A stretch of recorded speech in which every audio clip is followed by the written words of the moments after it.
Hola amigos, bienvenidos a esta ventana informativa que nos mantiene en contacto con el sector.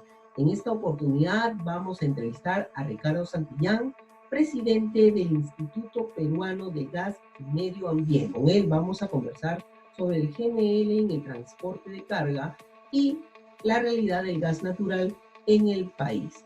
Este programa viene gracias al auspicio de SINSTAC del Perú, líderes en fabricación, mantenimiento y reparación de cisternas GLP.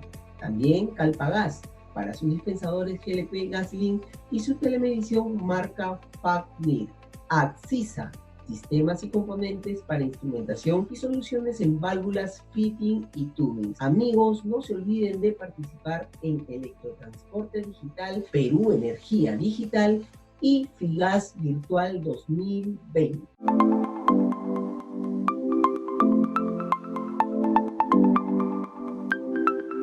Hola Ricardo Santillán, mucho gusto. Igualmente, buenas tardes. ¿Qué tal? ¿Cómo estás, Miguel? Buenas tardes, Ricardo. Vamos a hablar entonces sobre el GNL, cómo es que este combustible puede ser aprovechado por el sector transporte de carga.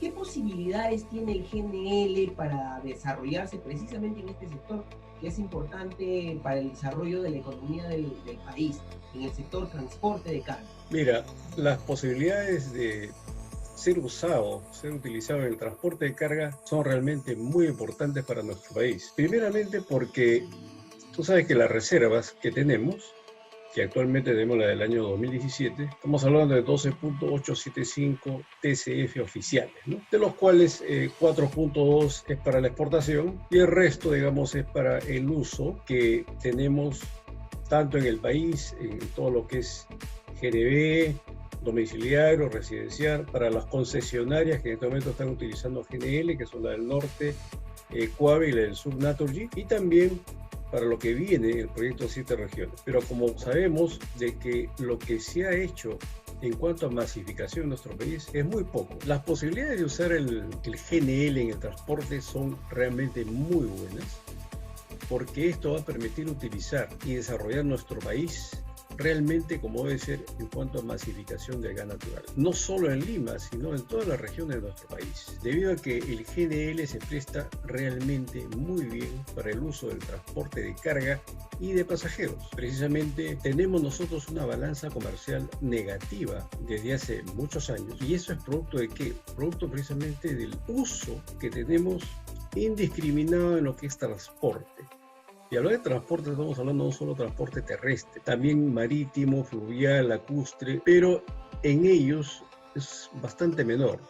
Lo que representa el sector transporte en el Perú, solamente con el uso del diésel, estamos hablando de 54.7% del consumo total de transporte del Perú, precisamente representa el diésel, y el 31.9% representa gasolina, es decir, vehículos menores. De ellos, el 46% del consumo de energía es realmente en el transporte por carretera de pasajeros, y el de carga representa el 38.7%. Y en general podemos hablar que el sector transporte es el mayor consumidor de combustibles líquidos en el Perú. Según la consultora Macrocónsul, representa el 60% de la demanda de lo que se refiere a combustibles líquidos en el Perú. Bien, de estos combustibles líquidos, el diésel 2 es el principal producto demandado de todo el universo de combustibles líquidos. Representa precisamente el diésel el 64%. Ahora, el petróleo crudo, nosotros importamos bastante petróleo crudo y gasolinas, pero si hablamos del petróleo crudo,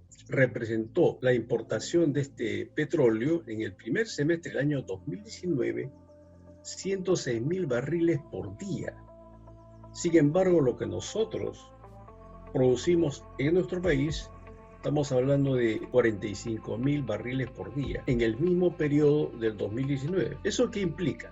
Implica que en el año 2019 se ha tenido una balanza comercial negativa de 122.000 barriles por día, según el reporte de Ocinermin a septiembre del 2019. ¿Eso qué implica en cifras de dinero? Implica 1.759.4 millones de dólares como balanza comercial negativa solamente en el petróleo crudo. Eso En cifras, para que nos pueda entender el público en general, estamos perdiendo 34 millones de soles al día. Y según cifras de ESAN en sus diálogos de energía, que hace poco lo hemos visto, estamos hablando que en el año 2026 va a representar, si seguimos así, una pérdida de 100 millones de soles al día. Por lo tanto, nuestro principal problema representa el transporte en nuestro país, el transporte en diésel, sobre todo, y luego, por supuesto, todo lo que es líquidos como es gasolina. Esperemos realmente de que esta balanza comercial negativa la podamos nosotros revertir y que sobre todo para todos los sectores productivos del país sea importante este combustible que lo tenemos en abundancia, como tú ya lo estás mencionando, estimado Ricardo. Dime, en el caso de la minería, el GNL también puede ser una opción, ¿verdad? Por supuesto, en el caso de la minería representa realmente una buena opción. ¿Por qué? Porque puede servir para el transporte y el acarreo de minerales. Y asimismo se puede usar en la celda de explotación, es decir, para lo que es fundición y refinación. Además, no nos olvidemos del campamento minero. El campamento minero, yo he trabajado en una mina, por eso que puedo hablar con cierta prestancia en el tema. ¿Por qué? Porque se usaba mucho petróleo, dicen, se estaba quemando los grupos electrógenos que servían para alimentar el campamento, los talleres de la mina, ¿no? Y la celda de flotación. Todo ello era alimentado por grupos electrógenos que consumían diésel. Entonces, el diésel es un combustible que está muy utilizado en todo lo que es minería. Entonces, yo creo que el GNL sería una gran opción que la minería podría contar para poder, en primer lugar, disminuir sus costos operativos y, en segundo lugar, poder tener una menor emisión de GEI. Muy bien, y precisamente eso es lo que estamos buscando, ¿no? Eficiencia en el proceso productivo y combustibles amigables al medio ambiente. Vamos a ir a una pausa comercial, estimado Ricardo, pero antes vamos a decirle a nuestros seguidores que estamos con Ricardo Santillán, quien es presidente ejecutivo del Instituto Peruano de Gas y Medio Ambiente. Vamos a ir a una pausa y retornamos.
Bueno, Ricardo, retornamos de la pausa comercial y vamos a hablar acerca del GNL, pero ya desde el punto de vista normativo, ¿no? Hace poco ha habido un cambio en el reglamento de comercialización del GNC y GNL y muchos han interpretado este cambio como que le estamos dando un monopolio a las concesionarias. ¿Cuál es tu opinión? Correcto. Bueno, efectivamente ha habido una modificación al reglamento de comercialización de GNC y GNL, al Decreto Supremo 057 del año 2008.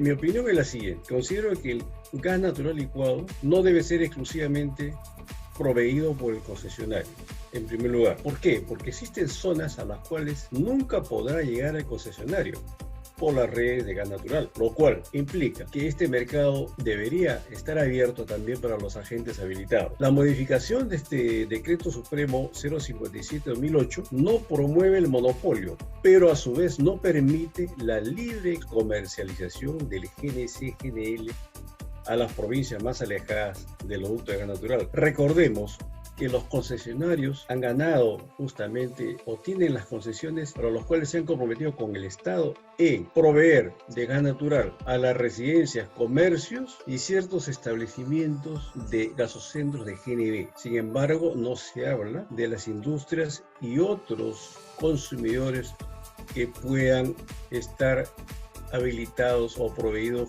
por el concesionario. Por lo tanto, hay zonas que son muy alejadas, que no va a poder ingresar con sus redes porque tiene que poner primero una plantita de regasificación y luego a partir de ahí distribuir con tuberías de gas natural.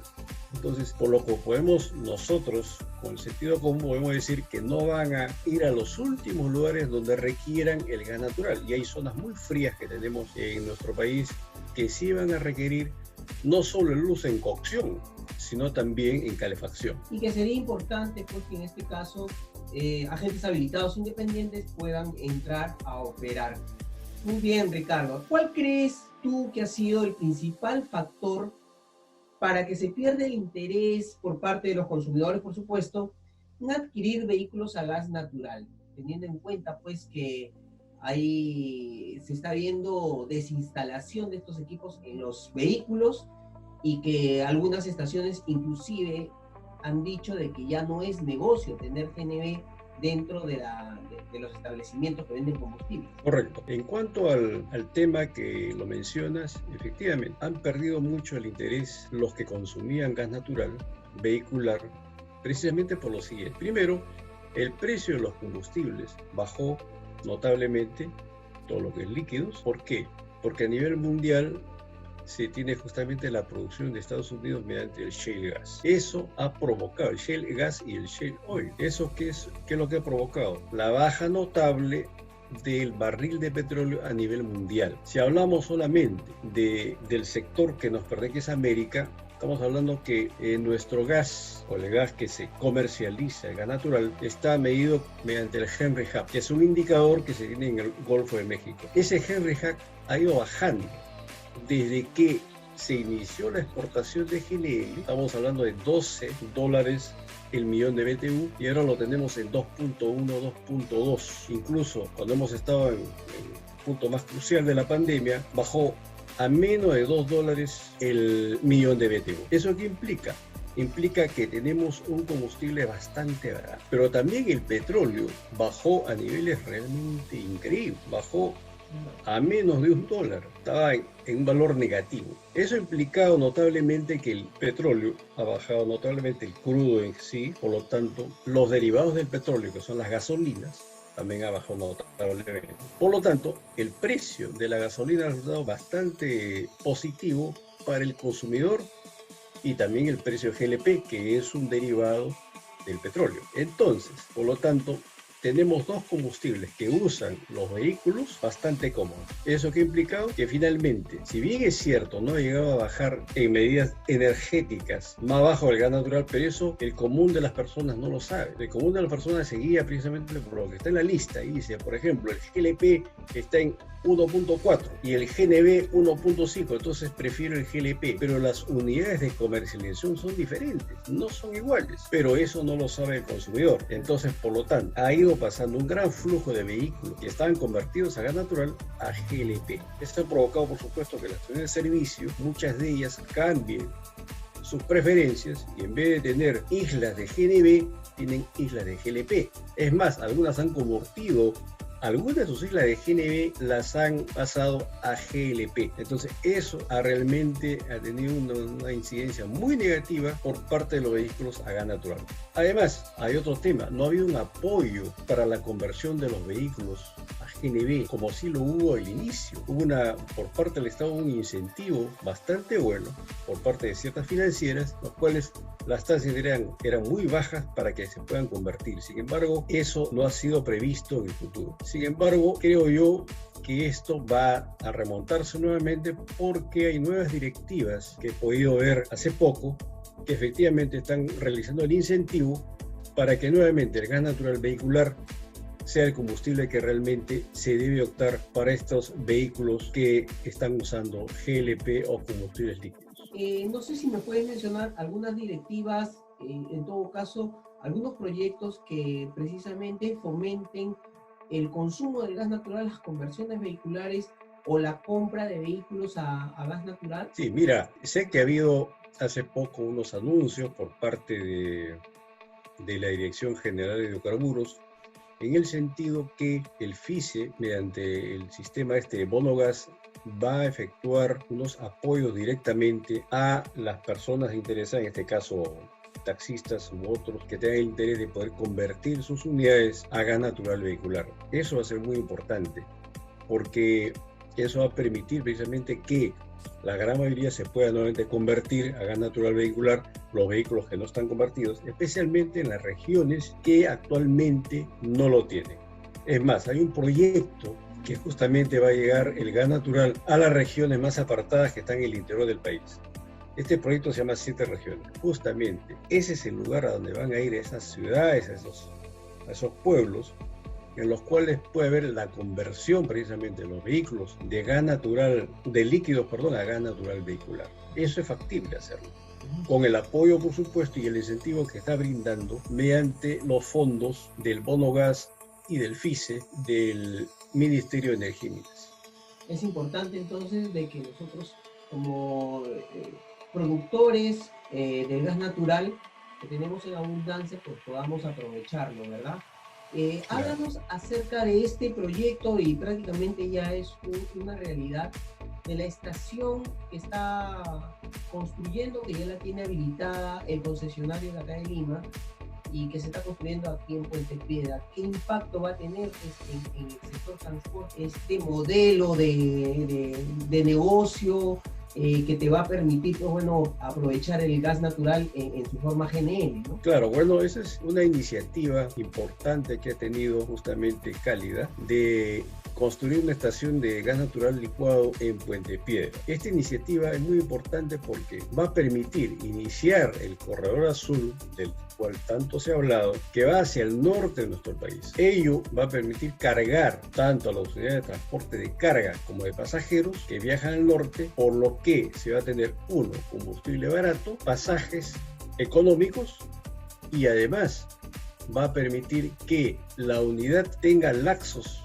más largos de mantenimiento, porque el combustible gas natural es un combustible limpio, no como el combustible líquido que deja muchas impurezas dentro del motor. Entonces, por ello que esta iniciativa que ha tenido Cálida es muy buena. Además, esta iniciativa debería tenerse realmente en todo el norte y el sur del país. Lógicamente, eso requiere inversionistas, y para que los inversionistas tengan el interés adecuado, debería haber incentivos por parte del Estado en ese sentido, de tal manera que ellos puedan recuperar lo más pronto posible su inversión y sea muy atractivo justamente para las personas o para las empresas que desean invertir en ese sector. Entonces, dos palabras ahí: incentivos y la empresa privada, los inversionistas que quieran invertir. Vamos a ir a una pausa comercial y luego de la pausa vamos a hablar acerca de cómo impulsar las actividades económicas con el GNL, y por supuesto quiero que nos hables acerca de las reservas que tenemos de este combustible que se llama gas natural y que lo tenemos abundancia en el Perú. Vamos a la pausa y retornamos.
retornamos de la pausa y quería hacerte la pregunta directa, ¿no?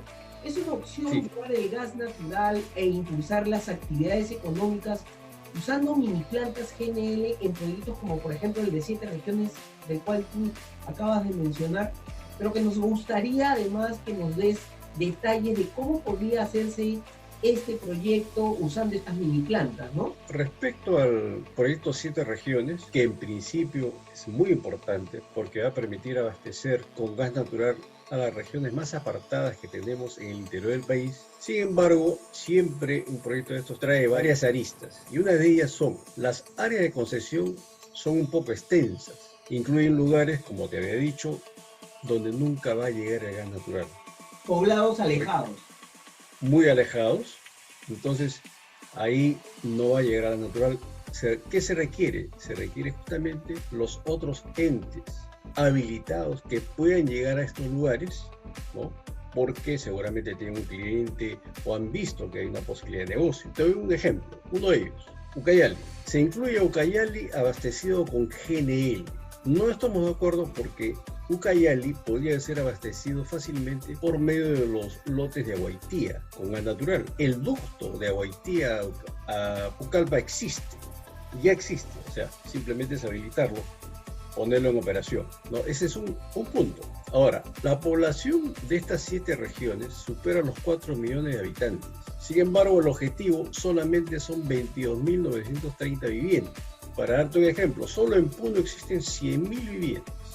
O sea, estamos hablando de abastecer el 25% de las poblaciones, un poco menos, de Puno. Entonces, este proyecto debería incluir la masificación del uso en el transporte, la minería y la industria. Muy bien, sobre todo porque son actividades económicas que permiten desarrollar y además generar empleos, que es lo que necesitamos para desarrollar las regiones, aparte de Lima, por supuesto, ¿no? Finalmente, ¿nos puedes hablar, Ricardo, sobre las reservas? Ha habido muchas opiniones acerca de que nuestras reservas han bajado, y precisamente en el libro de reservas se ve también que han bajado, pero eso es por un tema, digamos, formal, ¿no? ¿Nos puedes explicar cómo es que difiere el libro de reservas versus lo que nosotros creemos que existe en cuanto a lo que es reservas de gas natural aquí en el Perú? Sí, mira, tú sabes que el libro anual de reservas siempre se edita con posterioridad, muchas veces está llegando al año y medio o 2 años. Por ejemplo, en este caso tenemos solamente el libro anual de reservas del año 2018, el editado en diciembre de 2018. No tenemos aún el de 2019. Ahora, ahí se habla justamente que tenemos reservas probadas de 10.6 TCF. ¿Y a qué nos referimos con probada? Primero le voy a dar el alcance de todo y luego definimos un poco qué son este tipo de reservas, ¿no? Bien, 10.6 TCF en reservas probadas. Luego tenemos 1.9 TCF en reservas probables, 1.6 TCF en reservas posibles, y luego hay 2 cuadritos más que nos dice 5.3 TCF recursos contingentes y 30.9 TCF recursos prospectivos. Vamos a describir cada uno de ellos muy rápidamente. ¿En qué consisten las reservas probadas? Se habla de reservas probadas cuando se tiene la certeza razonable que son comercialmente recuperables, no al 100%, al 90% de probabilidad. Se dice reservas probables cuando se tiene la certeza que son recuperables también comercialmente, pero con 50% de probabilidad. Cuando se dice posibles, cuando se estima que pueden ser recuperables esas reservas comercialmente, pero solamente le dan un 10% de probabilidad. Ahora, ¿cuándo es contingente? Se dice que es reserva o recurso contingente cuando son potencialmente recuperables, no necesariamente comercialmente, pero los proyectos son o se consideran lo suficientemente maduros. ¿Y cuándo es prospectivo? Los recursos prospectivos son los que potencialmente podrían ser recuperables, pero son reservas que aún no han sido descubiertas. Se estima, se cree que puede haber en base a lo que tenemos, a los colchones de gas que tenemos en sitios aledaños. Por eso se estima o se prevé que puede haber esos recursos, pero aún no han sido descubiertas. Para hacer el descubierto o descubrir las reservas, para tener la posibilidad de tener reservas ya sea probables, posibles o probadas, se requieren pozos exploratorios. Y esos pozos exploratorios, para ellos se requieren empresas que apuesten a desarrollar exploración en nuestro país. Y eso implica muchas aristas, porque hay que ver la ley de hidrocarburos, que tiene que ser, por supuesto, mejorada, ¿no? Actualizada, que aún no se realiza, y dar los incentivos tanto reales y en otros quehaceres, de tal manera que pueda el inversionista ser atractivo para él venir y hacer exploración en nuestro país. Ahora, referente al tema y mención, ¿qué es lo que tenemos para nuestro país en estos momentos? Bien, el lote 88 fue considerado como una reserva probada de 6.9 TCF y 1.04 TCF de reservas probables.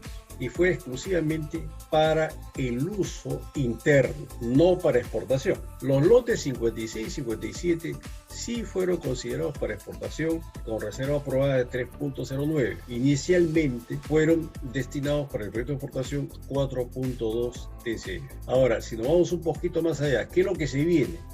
Es lo que antes se denominaba el gasoducto del sur y ahora se denomina el SIDGAS. El SIDGAS va a demandar 4.85 TCF según el proyecto, y el cual sería abastecido por los lotes 58 y 88 en el año 2025, si en caso, por supuesto, se lleva a cabo la construcción. Eso es lo que te podría informar referente a los recursos y reservas del gas natural en nuestro país. Muy clara tu apreciación, estimado Ricardo.